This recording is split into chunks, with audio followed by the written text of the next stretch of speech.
Live, local. This is Fox 12 Now.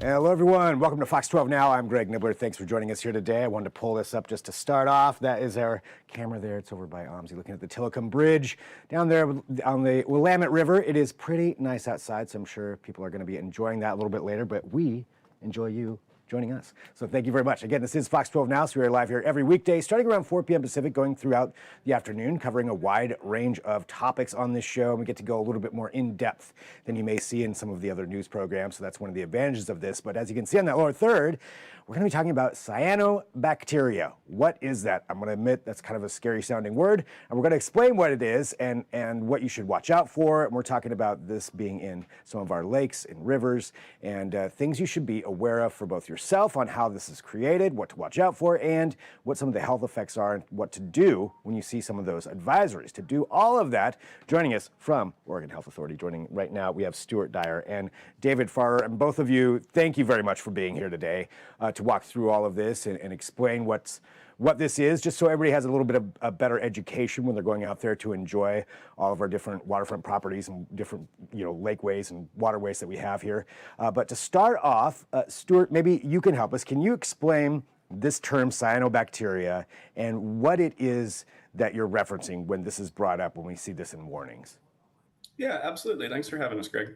So right there in the name, we see cyano. So that would be related to a blue or green color, or a cyan, and bacteria. So that is very much what we're talking about, our blue-green bacteria.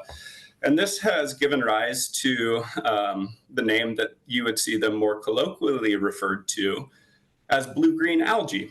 So when we're talking about cyanobacteria or blue-green algae, what we're really talking about is an ancient group of organisms. And we know from mineral and rock formations that have been found in Western Australia that are almost 3.5 billion years old, that these organisms are very ancient. And during that long evolutionary history, they've really been exposed to a lot of conditions. And as we know from evolutionary pressures and evolutionary theory, that's given rise to a really large toolkit in terms of what conditions they can thrive in and what metabolisms they have evolved to allow them to survive in inhospitable and changing climates. And that's one of the reasons that we see them really proliferating in certain areas today. While their overgrowth can result in deleterious impacts to the environment and human health, they also serve a lot of really, really important ecosystem functions. So they're the main source of nitrogen in the open oceans, so they support the food web in our oceans. They're also the main organism that helps us maintain cryptobiotic crusts in arid regions, so that stabilizes the surface of dirt and keeps nutrients in place and allows plants and other things to thrive in areas that otherwise might not sustain growth. They're also estimates range from 20 to 25% of global oxygen production. So when we talk about them, it's more of a nuanced conversation. We have to recognize all of the important ecosystem services that cyanobacteria serve, while balancing that with some of the impacts on human health that we can witness when they grow out of control and unrestricted, resulting in something that we would normally refer to as a harmful algal bloom. And that's something that we certainly do see here in the Northwest, and we're going to get into that too as far as some of those warnings. I think going back to that, so understanding cyanobacteria and what people would call blue algae, whether that's the correct term or not, but looking at it that way, knowing that it is part of a natural part of the environment. So having these blooms and things that happen here in some of our our lakes, our waterways in various places, is that something that happens more during certain weather situations? Or is that something that's naturally always there year round and which just maybe expands a little bit during the summer? Or I guess to understand that a little bit more, the place that it has here in the Northwest, can we walk through that just a little bit to understand whether or not this is something that we would normally see if you're going out? Absolutely, yes. In most ecosystems, when they are in balance, they are a healthy part of the community of organisms that we would find within that ecosystem. There are certain features, though, that we've found that cause them to tend to outcompete some of the other more beneficial organisms that we might find within those ecosystems. And so a big part of that when we're talking about aquatic ecosystems, because we also see cyanobacteria in symbiotic relationships with things like lichens or as a symbiote within corals, but specifically let's focus just on water. When temperatures get up, especially above about a 19-degree threshold, their rate of growth really, really takes off compared to some of the other things that we find within those ecosystems.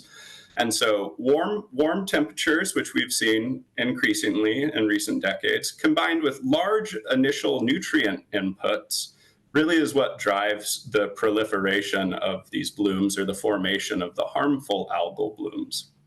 Which over this, we actually, for those who are watching live, we just did a segment earlier today with one of our meteorologists talking about that, Katie Zuniga, who was talking about how the July temperatures have been really abnormally warm, extremely warm here over this last month or so, and even back into June. So seeing that and understanding that, that would make sense why potentially we're seeing more cyanobacteria right now, right?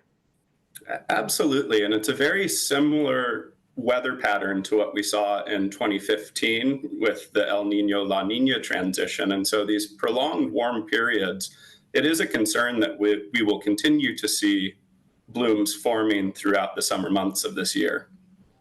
And looking at that, I don't know if this is where we want to also talk about, how you determine what is a toxic level, what's a normal healthy level, and where those warnings come in. David, is that something that maybe you could help us walk through? Yeah, definitely. So, the reason we care about, the reason that there's public health people on the TV talking about these blooms is because some species of cyanobacteria can produce toxins that are harmful to human and animal health. And the kinds of health effects that can be caused by these toxins are, in humans, they mimic a lot of symptoms similar to food poisoning. So, nausea, vomiting, diarrhea. And some of them can also cause some more neurological symptoms like numbness in the extremities or muscle weakness. And in animals, especially dogs, they can get a lethal dose. So every year we do have a handful of that we know of dogs that die from exposure to these cyanotoxins. And like Stu said, the problem is really when you have when they're really out competing everything else and there's just this big bloom of them. The way that we find out about them is that citizens can report. Our website has a form that you can report that you've seen something that might be a bloom. And we have partnerships with agencies like the Department of Environmental Quality, and people from that agency can go out and check and look at it. And if it does look like a bloom, they can collect samples and test for the toxins in their lab. And we have thresholds for when we issue an advisory, like thresholds for those toxin levels. If it's above that threshold, we issue an advisory. If it's below, then we don't. And if it looks like the toxin levels are below an advisory, but it still looks like there's a bloom, then we'll ask our partners at DEQ to keep an eye on it and keep testing periodically to make sure that they haven't started producing toxins if they weren't at the beginning. So that's kind of the way that our program works. It's a tight partnership with Department of Environmental Quality, because they're the ones that have the expertise to actually go out in the field and look at it and collect samples, and they help us make that determination. So and then when we issue an advisory, it goes out, we send a news release out, we have a website so that people can check if they're going somewhere, whether we have an advisory at the place where they're going to. Yeah. So then those advisories, go out there. And so it's several things that are going in to determine that. But I guess for right now, for what we're at right now, I know there's several advisories out there. Would you say that it is a higher amount than normal or about the same as we see during the summer? Right now, it seems about the same. Although usually the peak season for blooms is a little bit later in the summer. So I would say that we haven't seen the worst of the season yet. Like most likely, usually it's August and even into September where we have like the highest number of blooms going on. So it's about normal, I guess, for this time of year. But it could get. One thing that is different this year is that we have a couple of new water bodies that we have not issued advisories before. One of those is like McKay Reservoir out in Umatilla County, the Turner Lake or Turner think Turner Lake is the name of it. We've never issued an advisory there before. So, and part of that is it's not maybe not only because there's more blooms, but also because we're making better use of satellite imagery to know where to look for blooms. And that technology is improving enough to let us do that better. That's interesting. So you're using the actual satellite imagery and it can identify or help you at least know where to look, where those blooms are? Yeah, absolutely, Dave, if I could grab that one. Yeah, that's a good one for you, Stu. Yeah, just like the name says, when we talk about blue-green algae, what gives them that blue color is a different photopigment than what we would generally see in things like green plants. And so with the geostationary satellites and near-Earth satellites, they can actually fly over and recognize that color and subtract out background interferences and get an idea of whether or not the color that they're perceiving is something that could be associated with that specific blue-green pigment versus something like a chlorophyll. And so that's been a really powerful tool for us recently, and it has allowed us to do a lot more rapid investigation into whether or not a bloom is present without necessarily having to have someone go visit what might be a very remote lake. That's really interesting. So that's been something that you've been utilizing here this summer. Absolutely. And Oregon Department of Environmental Quality had really worked closely with individuals from EPA to develop a cyan app. That one is also available as part of a listserv where individuals could get weekly notifications about the flyovers. We also work closely with EPA and USGS, utilizing some of the tools that they've developed to do very similar things. Wow, I love the fact that that technology is being, available and being utilized in that way. So just showing again some of the value of that, and in helping to identify some of these areas that maybe people don't visit very often, or if they visited, they didn't know to notify you, or you didn't have somebody out there. So that's kind of great to have that ability to notify more people. Something else I wanted to pull up here too, and I'll just bring it up over here on the bigger screen. This is on the OHA website. So this is showcasing some of these different kinds of bacteria. I know that may be a little bit hard for people at home to view, but this gives an idea, I believe, and correct me if I'm wrong, David, but this is kind of showcasing what some of these different kinds of cyanobacteria can look like. Yeah, they can look different depending on how old the bloom is, like how long it's been blooming, and the species of cyanobacteria. I think a key point that we always like to make for people is that not all water bodies are monitored. So just because you're at a lake that does not have an advisory on it, that doesn't necessarily mean that there are no cyanobacteria. So the analogy I like to make is poison oak. Like it's really impossible to put a sign next to every stand of poison oak. So what we hope is that people learn how to recognize it, so that when they're out on their own and they see poison oak, they know what it is and know to stay away. We hope a similar thing could happen with cyanobacteria, that people can look at these pictures on our website and get an idea of what they might look like. And that way, if they're out recreating and they see that, they would know to stay out, even if we don't have an advisory in place. And just, what I know people can go look at these pictures, but just for people at home, what are some of the common characteristics that people can notice if they're going out there to a waterway, just to make sure that they're not walking into a stand of cyanobacteria? That's a good one for you, Stu, if you want to take that one. Yeah, absolutely. They'll present in a lot of different physical appearances and colors, everything ranging from that characteristic blue-green color, that cyan color, all the way to kind of rusty brown colors at the end of blooms as the cells start to die off. When we really think about blooms, though, and when people start noticing them, it's generally due to an overgrowth. And depending on what the waterway looks like, that could be anything from small aggregates of cells that are floating that can be easily disturbed, to mats that you'll see accumulating on top of the water that are regularly described as scums. Another good thing to look for is whether or not oxygen bubbles are being trapped in the mat. That's an indicator that there's a really high rate of photosynthesis. And in those certain circumstances, we have seen increased toxin concentrations if there's a lot of cells present in one of those mats or in the large clumps. And we're also seeing that oxygen nucleation, or the bubble formation. So that's that you'll actually see physically bubbles coming up. Yeah, absolutely. Like if you were blowing, through a straw in your milk and you saw those bubbles in the surface layer of it, like that trapped within the mat material. So if you see that, definitely stay out. When in doubt, stay out. That's our message to folks.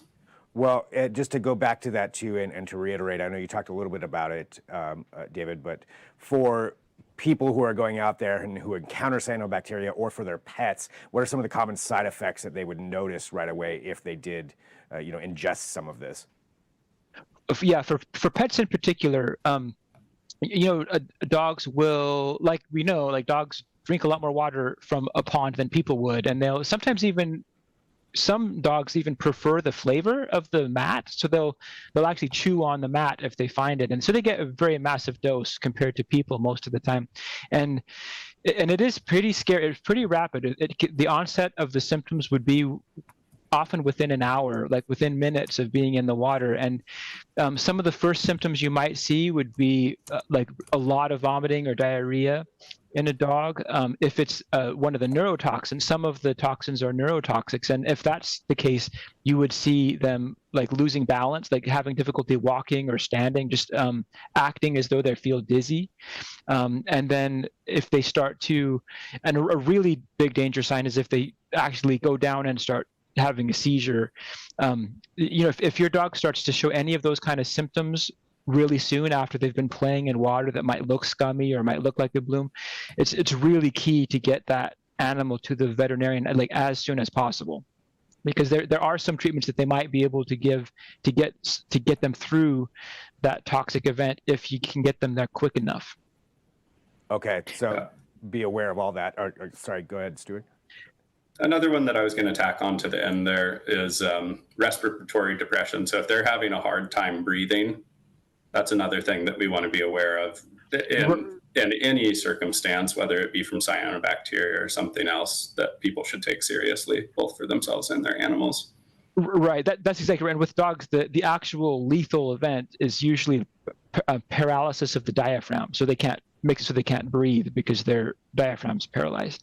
We've never had that happen in humans in the United States. There's no recorded human deaths in the United States from cyanobacteria, but we do have a lot of illness reports. So for humans, it's more in the realm of, like I said, food poisoning type symptoms and maybe numbness or tingling in the extremities.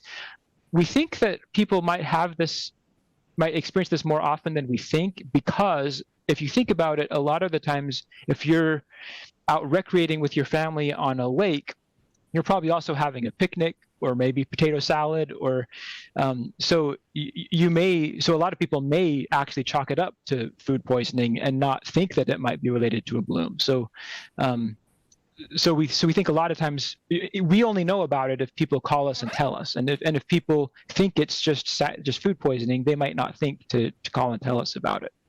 And so, yeah, that's true. I mean, now that if you start, everybody's probably at home right now thinking about that. Like, wait a minute, I remember that one time I got sick at the lake. So if you do encounter that, I mean, you see it, you have any of those symptoms, something happens to your pet.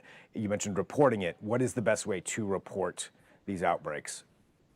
Yeah, on our website, we have right on the main landing page, we have a little button where you can report a human illness or an animal illness, or even you can just report what you think might be a bloom. Like even if nobody's sick, you can there's a separate button to just say, I think what I'm seeing here is a bloom, and I just want to make sure that people know about it in state agencies. And so for any of those three scenarios, there's a form that you can fill out, and we get that, and then we are able to coordinate with the Department of Environmental Quality to find out if there's really a bloom or not. And we may, if you report an illness, we may call and follow up with you to ask some more questions, more details about where you were and what kind of symptoms you've had. If you've been to the doctor, if there were any tests, that helps us to build the knowledge base about the health effects from cyanobacterial blooms.